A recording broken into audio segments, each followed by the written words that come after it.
Good afternoon, traders. The first trading day of May 2021 is officially over. It's about 5:30 here Eastern Time. It's been a really impressive day for the stock market, especially the lower float stocks, and we'll get into all of that in just a moment. First, we're going to take a look at the three major indices.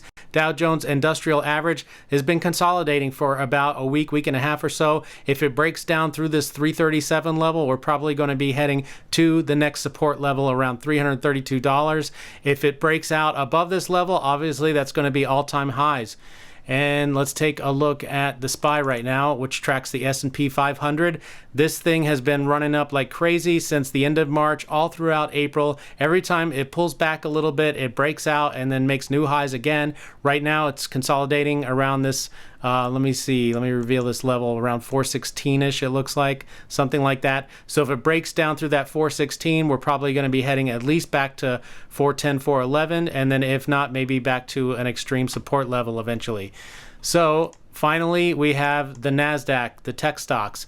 This thing has not been looking so hot for really all of 2021. We made all-time highs back here in February and then just sold off since then, never to return until finally really 2 months later, a little bit more than 2 months later. And really, we weren't able to break out of those all-time highs. We just kind of came back and now we're selling off again. So the next level of support is right here. If we break down through there, we're probably going to be heading back down to this level. So now let's look at the real story, the real excitement, because all of April there was no energy whatsoever, even the end of March, in the lower float stock segment.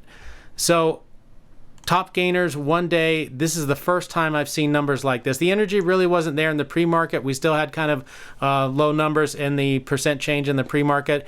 Oftentimes before April, back in March and earlier, you would often see stocks running up 100, 200, 300% in the pre-market. That completely went away toward the end of March and all throughout April. And today, the first day of May, is the first time we're seeing the energy back during the day at least.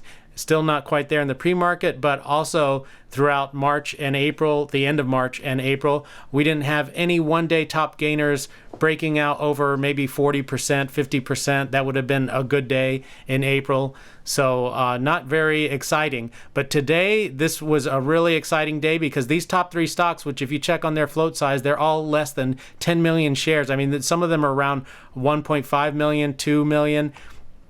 And they all moved extremely well. It doesn't take a lot of volume to move those stocks up. But again, even with that being the case, all throughout April, those stocks were not moving. Today, they are. So this could be an indication of what's to come. So if I were you and I'm a day trader, if you're a day trader like me, you want to be keeping an eye on these lower float stocks. As always, make sure that you have a plan going into any trade. Don't just buy something because it's low float or because it's on the top gainers list. Have a plan. What's your profit target? What's your stop loss? If your stop loss gets hit, take it. If your profit target gets hit, take it. That's it. So let me know if you have any questions. If this video helped you, hit the like button, subscribe if you haven't already. As always, I'm going to repeat myself. No matter what, take your stop losses, honor your profit targets, and in the long run, you should be green. Take care.